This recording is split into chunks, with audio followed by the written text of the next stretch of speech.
I am just delighted today to be here with one of my great musical heroes and a man of tremendous spirituality too, and I'm talking about Dion DiMucci. Dion, thank you so much for taking the time to be with me today.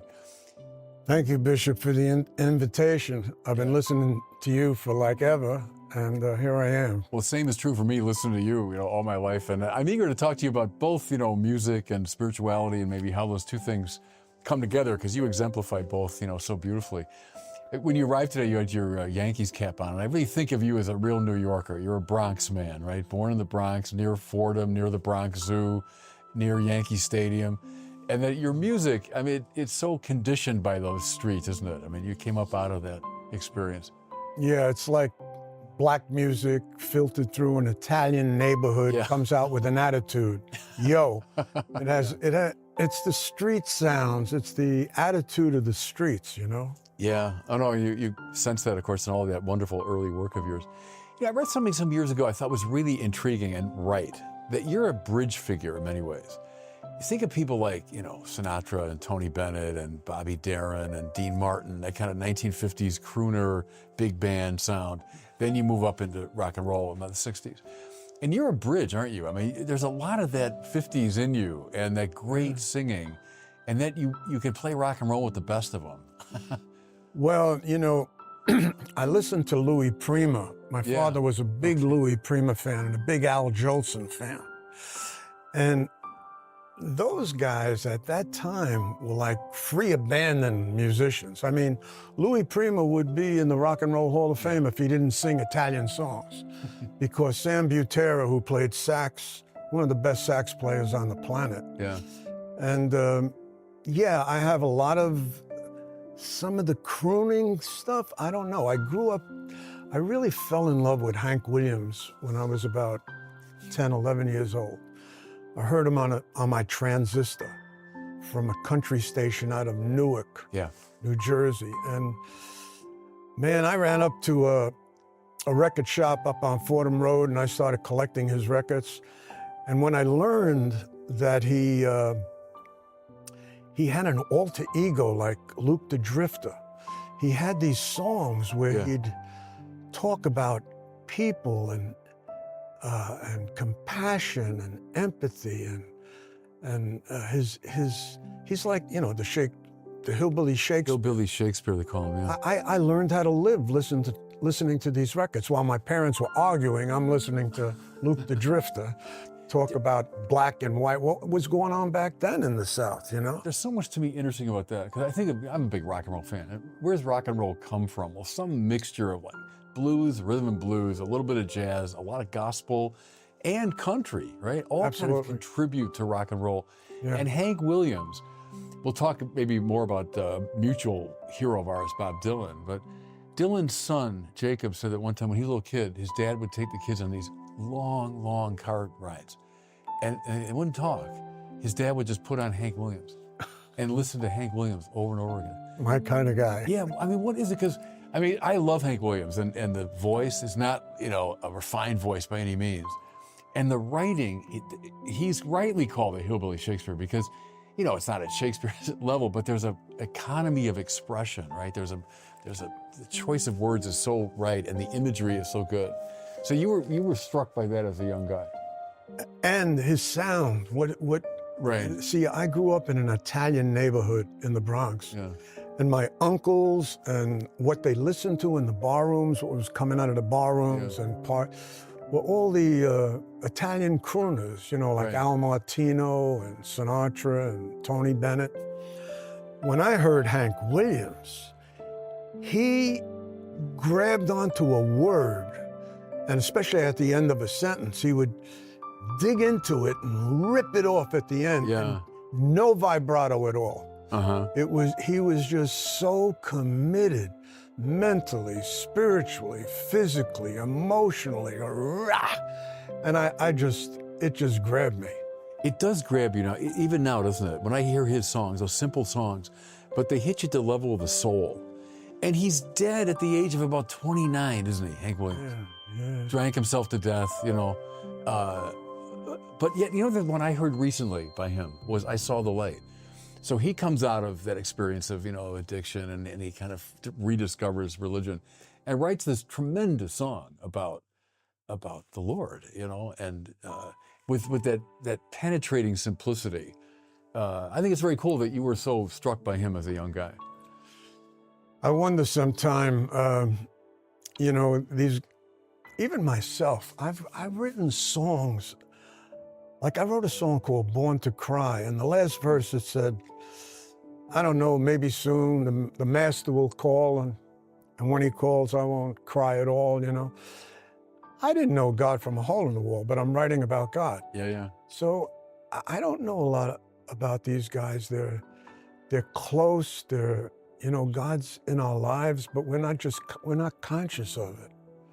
We're all haunted by God, whether we know it or not, right? Yeah. Everyone's got a hungry heart. So another Absolutely, yeah. an Italian rock and roller said, you know, musically, I grew up with rock and roll. And so I you know, drums and rhythm is really important to me. And, but I discovered Sinatra when I was in my late 20s, I think. I was a young priest. And I forget how it happened, but I never listened to that kind of music growing up. But to me, it was the Stones and the Beatles and the Who and Van Morrison and, you know, Prince and Springsteen, and those are the people I listened to. But I discovered Sinatra. It was the voice. I mean, there are great singers in rock and roll. You're one of them. But, you know, rock and roll, the stress is more on the rhythm and the energy, right? When I heard Sinatra and the phrasing, and then his tone is like a cello. I mean, the tone of his voice, it was like a whole world opened up to me. I didn't know that world of like melody and the quality of the singing. And to this day, I'm a huge Frank Sinatra fan, and that opened up that world to me. But see, when I found you, the bridge thing, I thought, well, he sounds like Sinatra. He's got the tonality, and he's got the guitar chugging away, and he's playing rock and roll, right? That makes you an important figure. I'm not aware of it, but I grabbed onto all these, all this music that was transitioning. In fact, the song I just mentioned, Born to Cry, I was walking in Pelham Bay, an adjacent neighborhood, a Jewish neighborhood, just on the other side of Bronx Zoo. Yeah.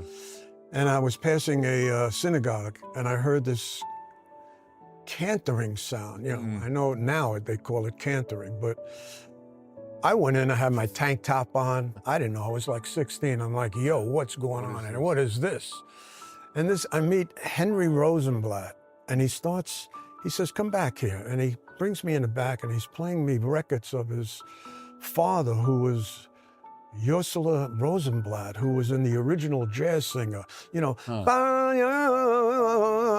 and they do all that. You know, I went home, I wrote Born to Cry, and it's like Jewish rock and roll. It's like fusion, you know. Titillating style. You know, we didn't have YouTube, so I was picking up on sounds from Hank Williams to, you know, Sinatra. See, the great singers, and I didn't know this, I mean, consciously, but a great singer knows how to inhabit the character that's singing the song. Yeah, talk about that. I think that's really right. And Sinatra says that he's telling a story and he's entering emotionally.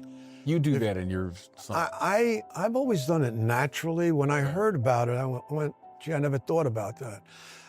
But when I go back and listen to my early records, I say, wow, I'm doing that. It's just a gift. But the great singers, and because most people think that rock and rollers or rock artists, they're always singing about themselves. They're not. There's a lot of characters they're singing about, you know. And the trick is to inhabit that character. Sure, there's part of you in the song, but the great singers do that, you know, and Sinatra's one of them.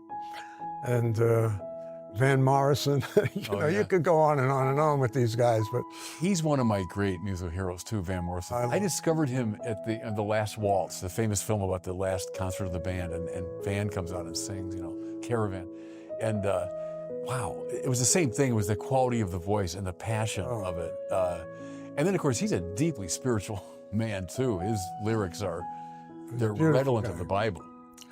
My wife has 10 Van Morrison CDs in the car. She won't sell the car because she has a CD player in it. Yeah. Hey, tell me, it's staying again with music for a second. Why is it? I'll date myself, go back to like playing the radio in the car, right?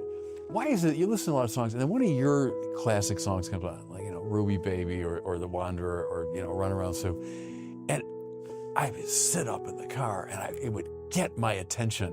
There's something about, I think, the quality of the recording of the music in those days. Your voice, obviously, what is it? Why do your songs, now the 60 years later, to me, they still cut through the static of so much music today? Well, there's a difference in writing a song and writing a great song. Yeah. I wish I knew. Yeah. But I really, sometimes I'm just under the spout where the glory comes out, well, like Bob Dylan says, under the wellspring of creativity. And it just comes down, Like there was this guy walking down Crotona Avenue, the main, my neighborhood. My little apartment my parents' apartment was adjacent to Crotona Avenue, and Jackie Burns used to come walking down Crotona Avenue like in the 50s, He was a sailor, and he had the tank top on and his hair, and he had tattoos, and he'd go out with a girl named Flo, and he'd tattoo it on his arm, then he covered up with a panther and get Mary tattooed, and Janie, and he covered up, and then he got Rosie on Rosie on my chest. I said, this guy deserves a song, Yeah. And we kind of invented kind of a white blues approach to rock and roll, I think, because the blues singers were like on the offbeat. The blues singers are like, but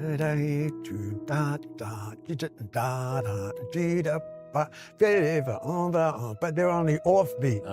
But I did, I'm the type of guy that likes to, like right on the downbeat. Yeah. And it worked. Yeah. We were just trying stuff. We didn't have many models, but Louis Prima, I'm a rhythm singer. Yeah. I can't hold a note. But I loved the stuff I was listening to. I'd go down to the Apollo Theater, and they had all these black musicians, these, like Big Al Sears and Ray Prysock and Sam the Man Taylor. They'd come out in front of the stage, with white suits and red suits and gold horns and did-it-did. And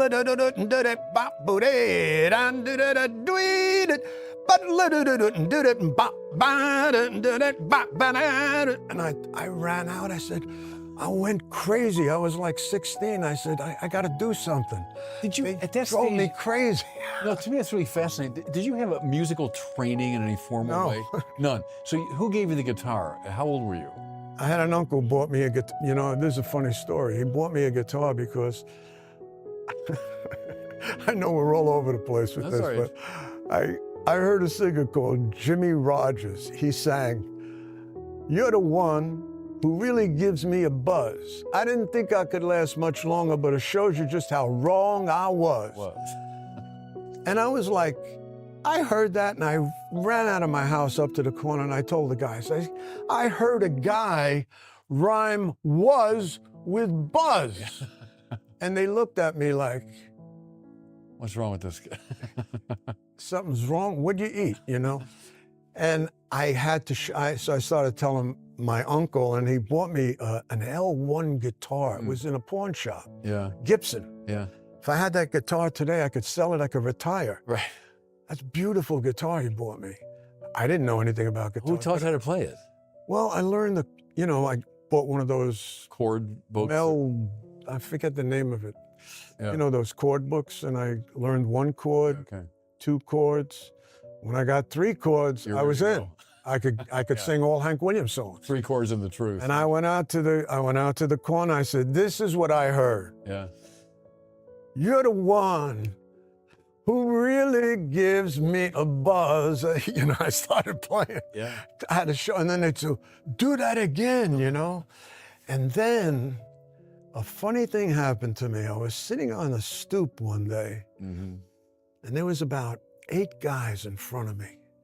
And I started to sing, "No one knows what I go through and the tears I cry for you." And and it's just a pose. When I smile, it's just a pose. My heart's restless, but no one knows. They went crazy. Yeah. And I thought to myself, you know, I could sing stuff I could never tell anybody. I could never speak this to anybody. I'd get punched. But it gave you permission to say it when you were singing. You bypass that critical, cynical, argumentative part, you know, that thinking part. You just go right past it, and they accept. That's why all those guys are sitting in the barroom, putting money in the jukebox, listening to Only the Lonely, Frank Sinatra. Yeah. So you can use it to sell anything, you know. Where'd the Belmonts come from, and the people that sang with you, and when did that start? People doing these wonderful doo-wop harmonies and everything. That was an accident. You found each other somehow? There was a black janitor who brought me down to Manhattan. There was this little record company opening up. They loved me. I sang a Carl Perkins song for them. I was about 17 years old. They signed me that day. Bring your parents down, witness the signature. Wow. Then they wanted to put me with these people, you know, this group, you know, you know, like from Oklahoma or something. You know? Yeah, it wasn't your thing. So I said, listen, if you want me to sing with some guys, I'll go back to the neighborhood, recruit some of the guys up there. And I did. I went back. There was this guy, Carlo. He was like a savant. Huh. He was into jazz. There was Angelo. He was an opera singer. He had a beautiful voice, perfect pitch. Freddie knew harmonies. He could sing in falsetto but low. So I recruited these guys, brought them down. We got us on the train ride down there. We were rehearsing in my apartment the song I Wonder Why. Carlo was singing. You could Google it. He was singing like a rivet gun. He started singing. You know. The tenor, Angelo, started singing. Woo, you know, just gliding over it. Freddie was in the middle going. Wah, wah, wah, wah, woo, wah, wah, wah, wah, woo. I'm singing lead. It was like I was on a carousel in heaven. Yeah. These four kids singing this song. Everybody singing something different. It was like Dixieland. And you just figured it out. I mean, you just experimented. I don't know. You just found those harmonies. It was crazy. The first shot right out of the box, I was like, what is this? And when you're doing the recordings, was an engineer or anyone there saying, no, okay, guys, let's try it another way? Or were you just kind of doing it and they turned the microphones on?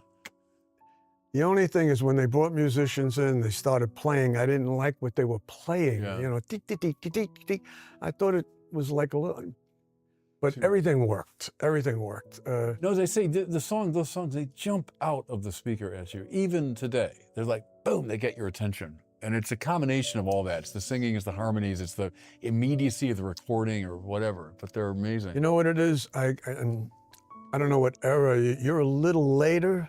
Yeah. But I come from the Renaissance. It was like what was popular was great. Yeah. Great music was popular from the late 50s through the 60s. It was one. It wasn't like, oh no, you go here to listen to great music and you go here to listen to popular music. No, it was one. And it was a magical time, you know, the Beatles and stuff. And of course, you're one of the two American singers on the cover of Sgt. Pepper, huh? You and Bob Dylan. Till this day, I tell everybody, you young kids, you're making an album, put my face on your album cover, you'll sell a lot. Well, you can hear your influence on the Beatles for sure, you know, and someone you have in common, and I want to talk about him a little bit, is Buddy Holly. So we talked about Hank Williams, his influence, the kind of doo-wop singing from the Bronx. You were very closely involved to the events of the day when the music died. We're talking about February the 3rd, 1959, right? The day when the plane went down carrying the Big Bopper, Ritchie Valens, and Buddy Holly. And you know, that happened not far from where we're sitting. We're sitting in Rochester, Minnesota. That took place in northern Iowa, about an hour and 20-minute drive from where we're sitting. And you were there. I mean, people forget you were part of that tour. You're what, 20 years old at the time, 1959, right? I was 19. You were 19. Buddy Holly was 22. You know, Bishop Barron, that was like, I go back there in my head, it was one of the most beautiful things that tour, it was one of the first tours I went on. Must have been, right? You were a kid. And it was like the best thing that ever happened to me. You know? Like I'm a kid from the Bronx. My parents are arguing over the $36 a month rent every day. My father must have been on the spectrum. He had wonderful qualities, artist, sculpt, swam, acrobatic. He was an unbelievable guy. He was like my hero, but he never worked. He couldn't work. Yeah. He couldn't get it. So I'm on this, I get a hit record. I make friends, I become friends with Buddy Holly. And we go out on tour with Richie Valens and the Big Bopper. We start the tour in Chicago. Well, we didn't start it. We rehearsed in Chicago, got on this little yellow, looked like a little yellow Baptist school bus. And freezing cold, they say, right? The heater wasn't working right. You know, we didn't have a Golden Eagle Willie Nelson bus, let's put it that way. Right. So we drive up to Milwaukee. We start out at Divine Ballroom. And we're crisscrossing the Midwest for 2 weeks. 20 below, 30 below. Bus starts breaking down. You know, the fan belts break, the heat is breaking. Yeah. And the band, Buddy Holly, the Crickets didn't want to come out, so he got these new guys. He got, and Waylon Jennings. Waylon Jennings was there. Was one of them, yeah. He was a young guy, and he was playing bass for Buddy Holly. He wasn't Waylon Jennings. I don't know he played bass at all, Waylon Jennings. He was a kid, you know. Yeah. And he played too loud. We always tell him, Waylon, turn it down. So we're on tour out there, and it starts getting, you know, we're out there for about 2 weeks. Buddy starts getting frustrated. He wants to charter a plane to fly from Clear Lake, Iowa to Fargo. To Fargo, yeah. So when we drove into Clear Lake at the Surf Ballroom, Carol Anderson, the guy who managed the Surf Ballroom, he went out to Dwyer called a friend of his who owned an airfield, and he said, you know, Buddy wants to, and they put it together. Buddy chartered the plane, and he wanted to recruit the headliners, you know, because we were the ones making the money to bring the cost down. Yeah. It come to $36. The price that my parents, well, he tells me this after I win a coin toss and I get a seat on the plane. You won the coin toss and could have gotten on the plane. He says, it's $36. I said, I'm not going. I said, I'm not doing this. I'm not spending a whole month's rent of an hour-and-a-half flight. You know, so I give my seat to Richie. I said, take a jacket. You know, they said, take care of the guitars, they told me. So I became, you know, I was fine with the bus. I thought, I don't care. I had my group, my boys with me, so. But, you know, they took off that night after we were having such a good time. It was after midnight, huh? You had the show that night, and after midnight, the plane takes off. We had a great time. The place was jammed. Yeah. Buddy did his last song. We all came out. We sang Travel On, and we used to close with that, you know. And the beautiful thing about it is, you know, there's no guitar solos on Buddy Holly records. Yeah. In person, we used to lengthen the guitar solos. We were all like, had these new Fender guitars. We were having so much fun. And, you know, that night they got in the station wagon, went out to the airfield, got on that plane. 5 minutes after it took off, Roger Peterson drove the plane into the ground because it was just the storm that came in. He, you know, they call it scud running. where he thought he could make it if you fly low enough and you look at the farmhouse lights and the street lights and the cars, you could make it. But it was blinding snow. He didn't know and he didn't know how to read the instruments because they had changed the I don't know, from that seesaw to a gauge. I don't know.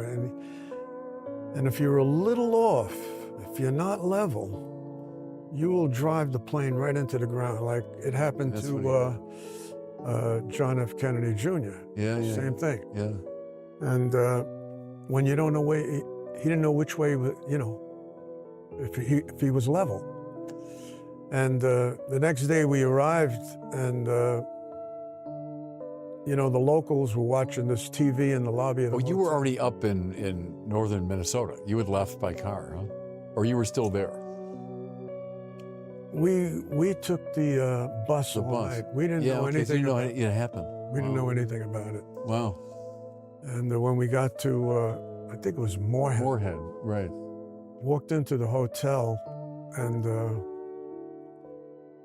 you know, it was just blaring on the TV. These three rock and roll stars died, you know, and 4 altogether with the pilot. And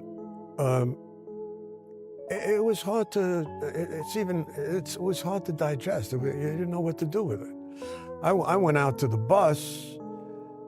I sat on the bus, and I'm looking at their outfits hanging, you know, from the luggage racks and the guitars, and I just didn't know what to do with it. You know, and in a moment like that, you ask yourself, who am I? Yeah. Why am I here? Yeah. What's this all about? Where am I going? You know, all those questions. And when I got home, I went over to Mount Carmel Catholic Church, which was the hub of Little Italy in the Bronx, and knocked on Monsignor Pedernaconi's door, and I asked him, and he said, Dion, in our faith, relationships never end. He said, in fact, they don't stay stagnant. You pray for them, they're closer to the beatific vision, they're growing in grace, they're close, they're being filled, by the time you see them again, your relationship will have moved forward. And that gave me a lot of hope, and he told me something I never knew. So you still kind of reach out to those friends of yours from long ago? Yeah, I do that in prayer occasionally, you know, with all my relatives, and yeah. You know, it's wonderful to hear you talk about that, because it was such a pivotal day, wasn't it? So famously, the American Pie, you know, the day the music died, there was something about that moment. Because Buddy Holly, along with Little Richard and Chuck Berry, basically invents what we call rock and roll. I mean, he gives form to it. The Beatles are so influenced by him. The Stones are. I mean, everybody. 2 guitars, bass, and drums. Right. I mean, it's but especially in those days, a very small group. But boy, again, the sound of Buddy Holly to this day. What was he like when he was playing? What was he like on stage? Was he? It was funny. Off stage, he was like an accountant. Really? With the glasses and tall, statuesque. Very decisive. Very decisive. That's the one thing that struck me about him. He was like an old soul. He moved to New York. He was taking flying lessons out of Teterboro Airport. Is that right? He started a publishing company. He was 22 years old. A kid. I was I was learning how to hail a cab. Hello, you know. Right. You know, this guy was off the charts. He was, but I learned some things from him. He said to me one day, he said, listen, I don't know how to succeed, but I know how to fail. Try to please everybody.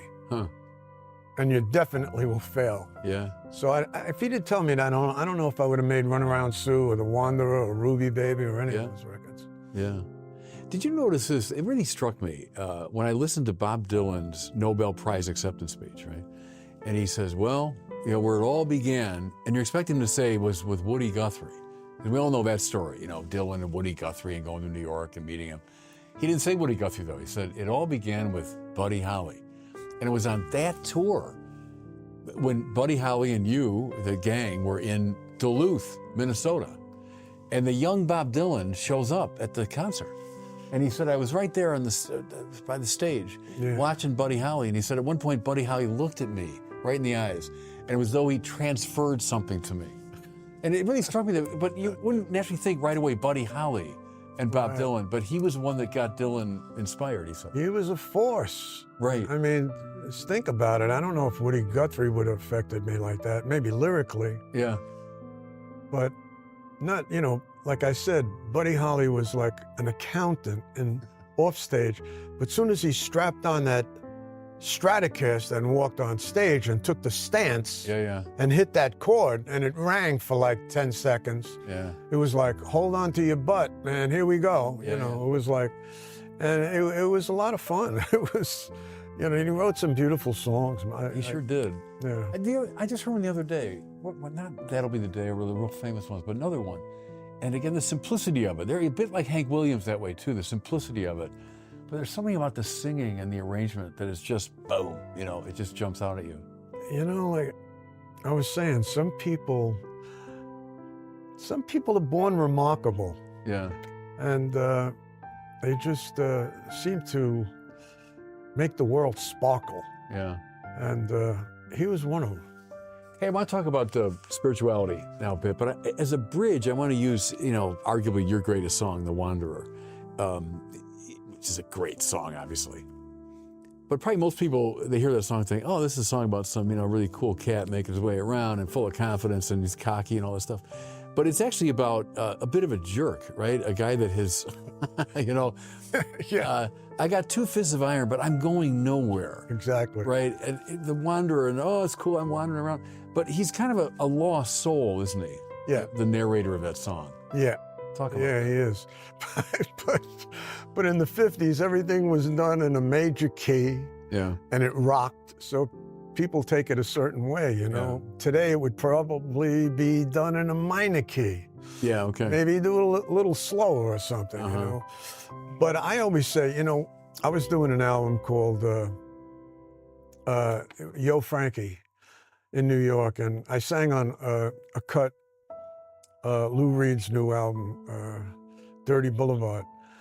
And I said, well, why don't you come upstairs and sing on King of the New York Streets? I wrote a song called King of the New York Streets.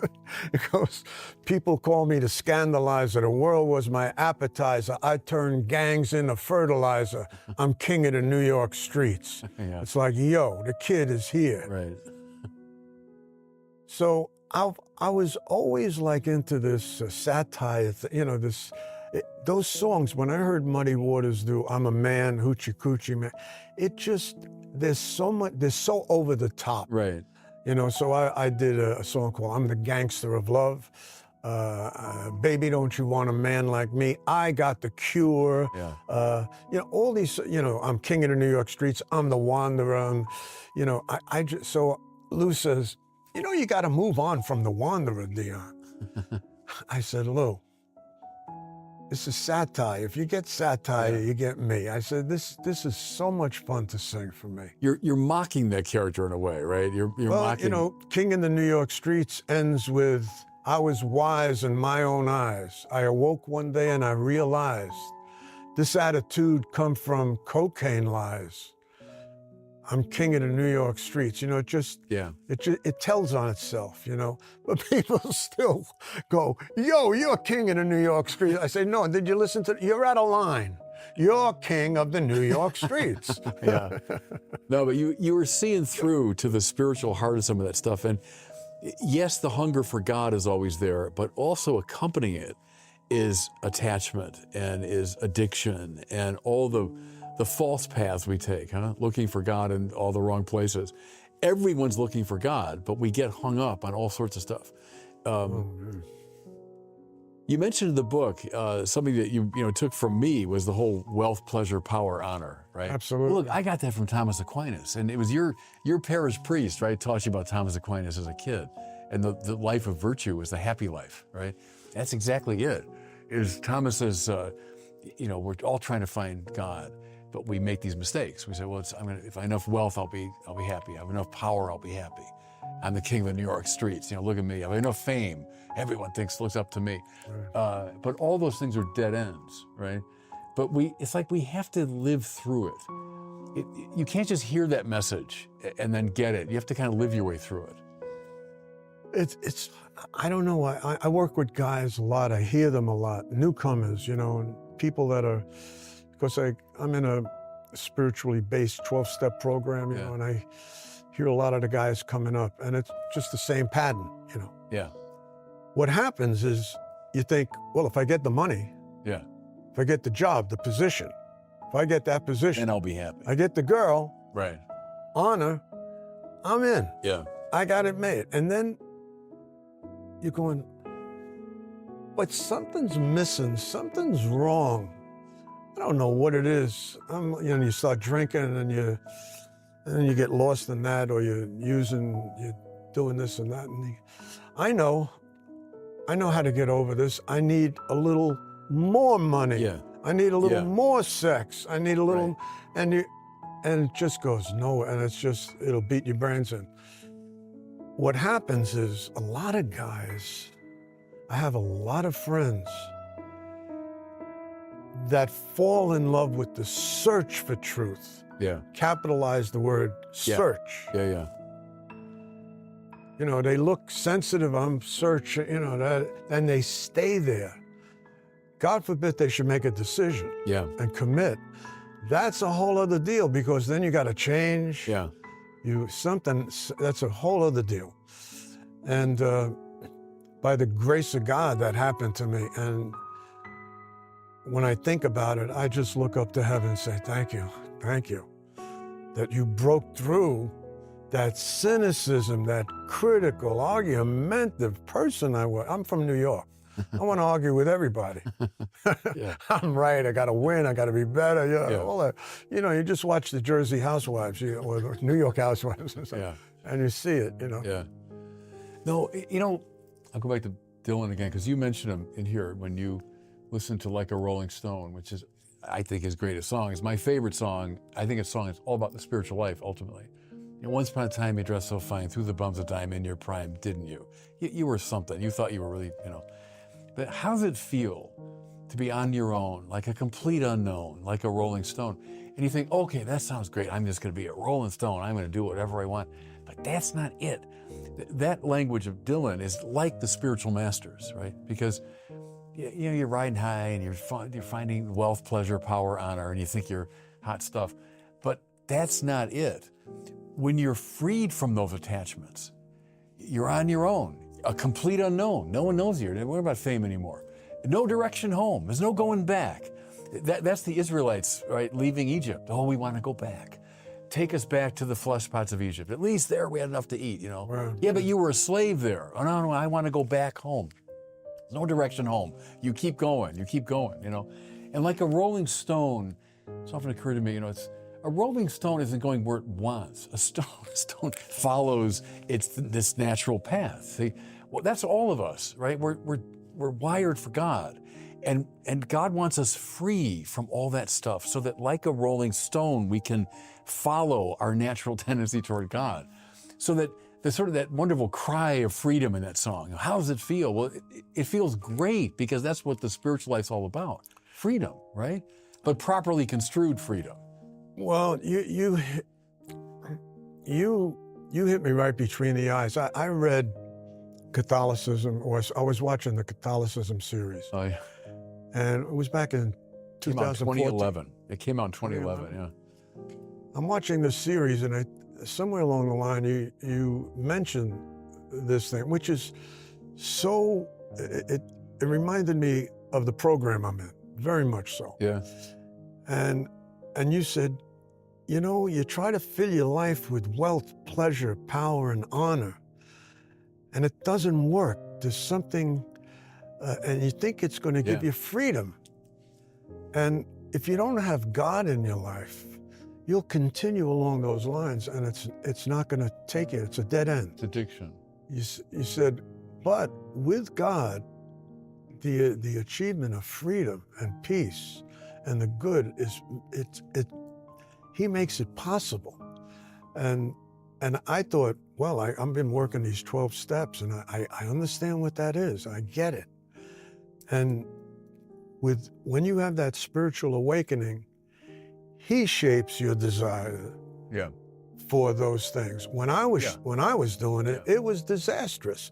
And then you said, we're not Puritans. These things are good. They're good in themselves. Money's good. Pleasure's good. Yeah, it's all good. But without God in your life, it'll kill you. It'll turn on you. Yeah, and it'll turn on you. You just read the tabloids, you'll see it. And it's funny, I mean, generation after generation, we have to learn that lesson again. It's like the human race. It's all through the Bible. This lesson is very clear in all the great spiritual teachers. But it's as though we have to learn it again and again ourselves. We have to find it. Boy, it takes an act of grace to crack you open. Well, now, and talk about that, because, you know, you're very honest about your own struggles with addiction, and now you've been clean and sober for, what, 50-some years, isn't it? Yeah. Which is, again, what a wonderful grace that is. But a lot of the spiritual masters talk about you got to go all the way down to go up. You know, that you got to go down, because you then hit bottom and you realize these various attachments, and then you can begin the journey up. Dante, most famously, right? He's got to go all the way down to the bottom. And then he finds Satan buried in the ice. Like, what's the source of this? Where are all my addictions coming from? Where are all my attachments coming from? And once you find that, then you can be free. Talk about your own experience with some of that. I started using heroin at 14 years old. At 14, wow. And it got worse and worse. And before I started even recording, before I made a hit record, I was using, smoking pot, you know, doing all this stuff. And one day, somewhere, I was under a staircase in a tenement building with this guy. We were getting off. You know, rolled up our sleeves, and he turned into the devil. I mean, he just turned into like a demon, whatever, you know. And it scared me. And then what happened is, I told my wife, we moved to Florida in 1968. And Frankie Lyman, from the Teenagers, from a duo, very great popular. Singer. Oh, great singer. Yeah. He died February 1968. I would run the streets with him, and we'd get high together. We were good friends. Yeah. When he died, it threw me into I don't know what, you know, it makes you think. And I don't know, somebody invited me to this program. And I walk into this vestibule of guys before they walk into the meeting room, and it's like the United Nations. It's like black guys, Jewish guys, Irish guys, Italian guys, you know, everybody's there. And they're telling each other, and they're laughing, and they're falling on their knee. They're laughing from their belly. Yeah. I hadn't laughed. I was 28 years old. I hadn't laughed from my belly in 10 years. I used to laugh like this. Ha, ha, ha. I wasn't connected. Yeah. I knew the thing was real. I thought, what are these guys doing? You know, I knew. So I go into the meeting room, and they're talking about their fears. They're talking about their joys. They're talking about their frustrations, their resentments, stuff that I wasn't going to see. It wasn't going to see the light of day in my neighborhood. I would never talk to anybody about. Maybe I'd sing about it, but I'm not going to talk to anybody about this. Well, it just that blew my mind. Yeah. It took me. It just broke through where I started asking questions, and I remember there was a moment there. I totally ran out of people to blame. Yeah. Yeah. And I totally ran out of excuses. And I was just, it was over. And I was standing there and like, how do I start? And there's a line that says, rarely have we seen a person fail who has thoroughly followed our path. I said, what's the path? And they said, this is the path. Just read the book and just follow the directions, you know, and I'll help you. That was it. And that's why I'm here. Yeah. No, praise God. That's the grace of God. And then the moment, when you ain't got nothing, you got nothing to lose. That's not a despairing line. That's a line of liberation. When you got nothing to fall back on. Like the black preacher used to say, when you're down to nothing, God's up to something. Right. There's a song. No, but that's right. That's all the spiritual masters have that stuff. Yeah. Where Christofferson just riffs on that. Freedom is just another word for nothing left to lose. And that's not a despairing line at all. Once you get that, that's a line that's life-giving. I've got nothing left to lose because I'm not clinging to wealth, pleasure, honor, power. I don't need those things anymore. And now I'm ready to follow the path. My friend wrote a book called The Fulfillment of All Desire. Oh, Ralph Martin. Yeah, sure. I said, Ralph, if you understand the title, you don't even have to read the book. Uh-huh. It's just such a beautiful title because it's so true. Yeah, we all are hungry for God, but then the desire gets deflected, and then it becomes addictive. That's soul doctoring language. The great soul doctors of the tradition knew that. My experience growing up was that we forgot a lot of our soul doctoring language, frankly. We left a lot of that behind for different reasons, but that's the key to all this stuff. The 12-step program comes out of a deeply, ultimately Christian, spiritual, scriptural source. Absolutely.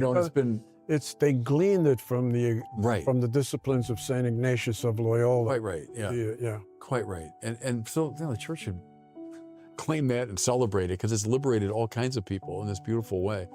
Hey, I love this section of the book. I want to read some of this to you. What people taught you, right? Things that were taught to you. Van Morrison taught you to let go and let God. How'd that happen? Well, a lot of it is a blend of a lot of people. Yeah. And a lot of it is not specifically one there's a lot of people in that section that taught me to let go and let God. Yeah. But Van is so free abandon, What's he like personally? Do you know him personally? He's a little barrel-chested guy that gets don't get too loud or don't, he's a force of nature. Yeah. He again, man, there's just special people.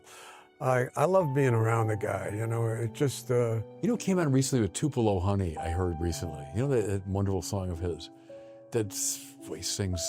There's a guy, we're talking about inhabiting a character or inhabiting a song or a lyric. Yeah. He doesn't know how not to. Right. He can't do it wrong. Yeah. He just don't know how. The reason why we wrote the book, my friend Adam Jablin and myself, we're both in recovery. Adam's about 20 years in. I'm like 57. So we'd go out for lunches. Yeah. And we'd be telling each other stories. I said, it'd be an interesting thing to document these conversations because what they do is like we're reflecting on events in our life and they come out with a life lesson. And I said, how you see your belief system, not talking about it, not reading it from the book, and, reciting and talking theology and program. And, we all do that. That's how I got it. Don't get me wrong. There's nothing wrong with that. But I said, let's write stories because how you actually see your belief system is in relationships. Yeah. You see your belief system with your wife, with your kids, with your coworkers, with your, you see it. And so that's what the book is about. You could see it. The great Henri de Lubac, the Catholic theologian, says we're always saved together, and all the doctrines of the church have a social dimension. It's never just me and Jesus. How do I save my soul? We're always saved together. It's people that reached out to you that saved you, that they were the instruments of grace, right? And you've been an instrument of grace for many people too. So that to me is a beautifully Catholic idea, right? Well, I had a sponsor, I had a mentor, and he said something to me that changed my life. I get choked up every time I think about it. He was talking to me about Jesus, and I'm like from the Bronx. I get defiant. Don't tell me about God. I know God. He took away my obsession to drink and drug. You know, I became aware of his power before I became aware of his reality. Mm-hmm. So he's trying to tell me about Jesus, and he's saying, yeah, you know, you should make a commitment. Just look at this. Look, and I said, you know, I'm like, I know, you know, here's the junkie mantra. Yeah. I know. Yeah. I know. You know, they just, I know. And they don't know anything. You know? It's just... 2 fists of iron and going nowhere. Yeah, right. I know. That's funny, that song, like, tells on itself, and then the guy goes right back to it. Right. Anyway, this guy, my mentor says to me, he says, Dion, I know you believe in God. I said, sure, I believe in God. Yeah. He took away my desire. He took away, I don't have to drug or drink anymore. He just took it out, took the obsession away. He said, would your God lie to you? I said, never. God is honesty. I said, God is truth. He said, ask him who Jesus is. And that was it. And he walked away. And I thought, wow, he trusts me just to ask my God who. So I would walk around the neighborhood, talking to God and asking him questions it never occurred to me to ask. You know, is Jesus your son? Yeah. Why? And one answer. You ask me, you'll get an answer. Yeah. That's why I'm sitting here. Yeah. You know what I'm saying? No, quite right. That's why I'm alive. You know? Hey, an image from your book that I love, and it's to the point we were just talking about freedom. When is a train free? On the tracks or off the tracks? There's this sort of natural tendency to go, oh, no, I'm free when no one's telling me where to go, and I'm not following any path. It's when but think of a train off the tracks. It's talking about going nowhere, right? It's stuck in everything. It's meant to move, and it can't move. That's a great image of what goes wrong with us spiritually. And I also think, why is it so many pop singers in country, blues, rock and roll love trains? Trains are a huge theme. I remember Dylan was in this tribute to Johnny Cash, and he goes, I want to sing one of your songs about trains. And, what is it about trains? Well, they're big, they're moving, they're exciting, and the kind of appeals to the rock and roll thing. You know, recently I came across this, the great George Gershwin, right? He said one of the inspirations for Rhapsody in Blue, he's on the train in New York, getting ready to go, and the train is warming up, like this. Yeah, that's and a rhythm. He's hearing bum bum bum ba-dum, bum bum ba-dum, bum bum ba-dum, bum bum. What is it about the trains? I think it's something. It's singing to us, right? Dylan, the slow train's coming, right? I meant to go somewhere, but your image is so good. I said, oh no, get me off that track. I don't want to be. And so where am I? I am completely stuck, frustrated. I'm big, I'm powerful, but I'm going nowhere, right? And the train is bound for glory. This train is bound for glory. Why do we love trains so much? I don't know, the movement, the rhythm, it's going somewhere, it's powerful, Yeah. There's something strong about it, And we get off the rails really easily, right? We find ourselves stuck going nowhere. The rhythm of it, there's so many, I don't know.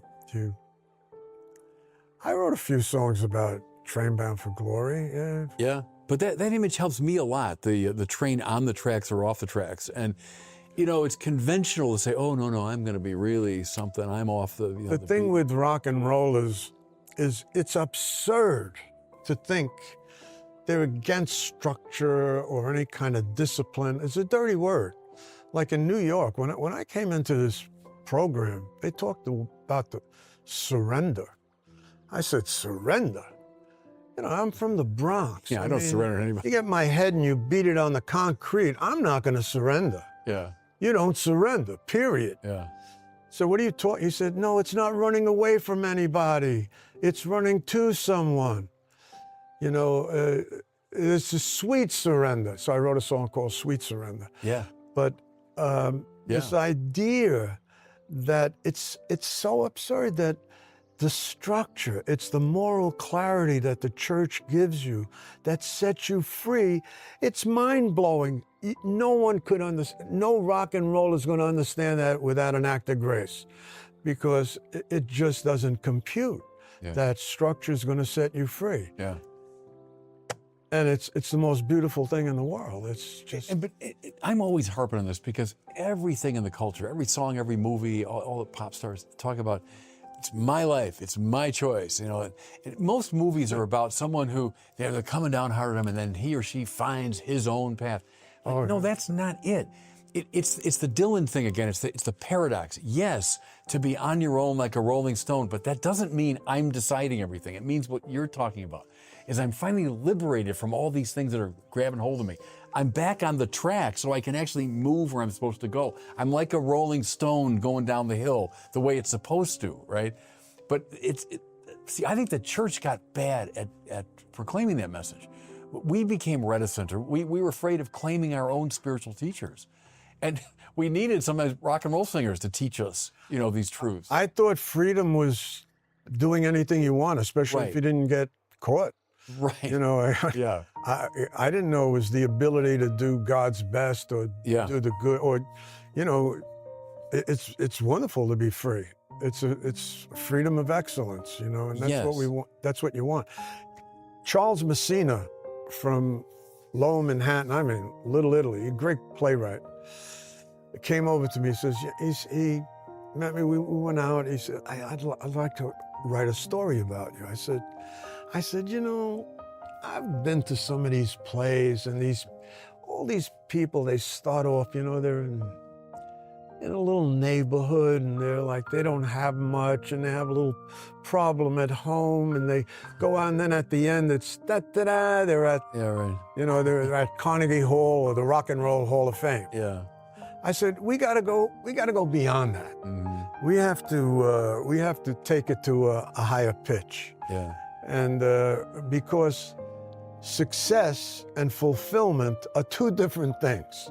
Right, I said, I don't want to end it with he's successful. Right. It's got to go into fulfillment, because I think the world could use a story of transformation and not somebody getting better.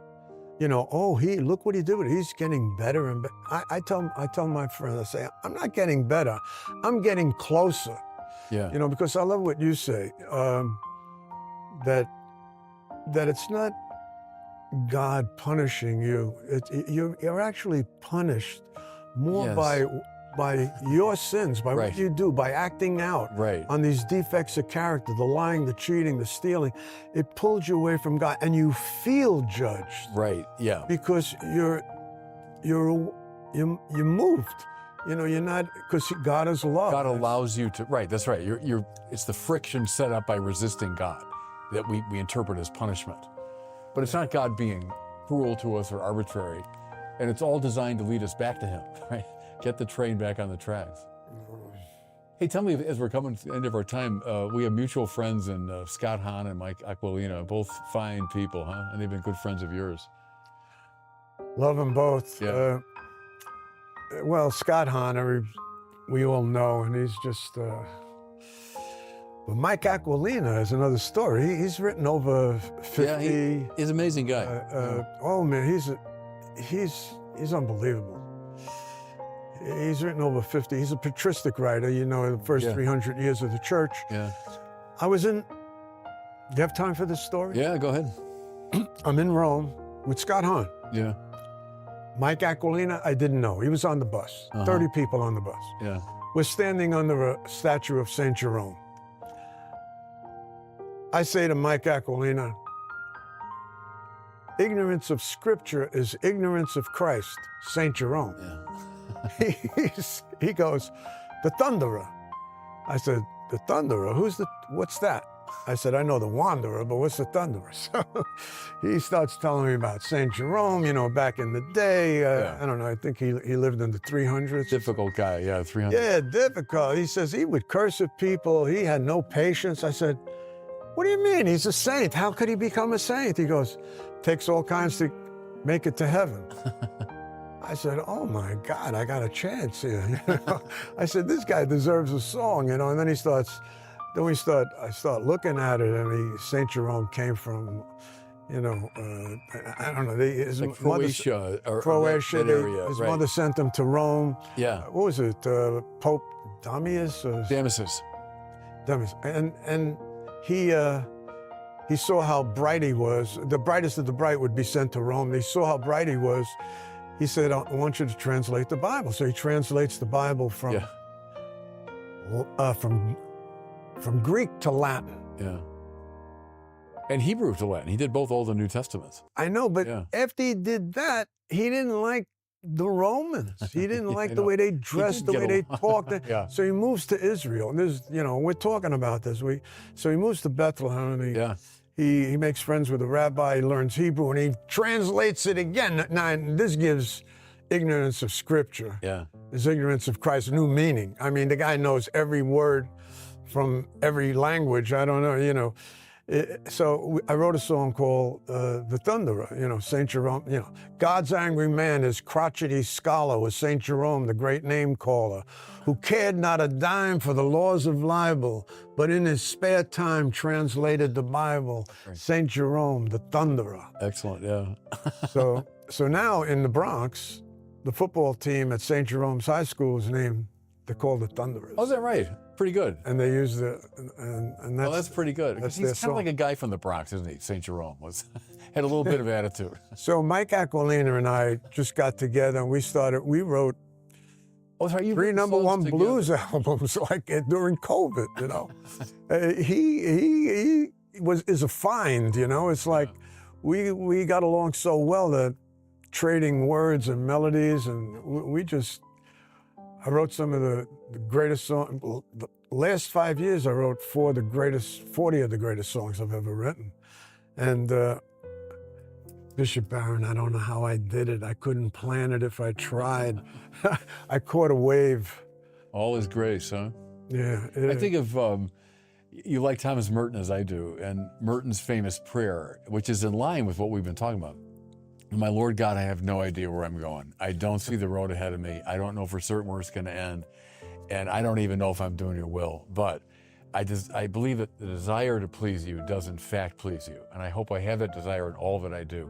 And I know that if I do this, you will lead me by the right road, though I may know nothing about it. Therefore, I will trust you always. You know, I love about that prayer is it begins with that kind of freedom we were talking about. Look, I don't know where I'm going. Like a rolling stone. Huh? Yeah, I'm like a rolling stone here. I've let go. I've found freedom. But I think the desire to please you does in fact please you. And if I have that, you're going to lead me. I'm going to roll the way you want me to roll, you know. And Lord, I trust in that. Therefore, I'll trust you always. Never ceases to amaze me. Yeah. Never. But that's been your life, hasn't it? From touring with Buddy Holly up to this day, only about 100 miles from where Buddy Holly's plane went down. But Dion, great being with you. I could talk to you all day about everything, but delighted you took the time to come here. I'm delighted that you asked. Well, God bless you. God bless you. Thank you so much. All right. Peace.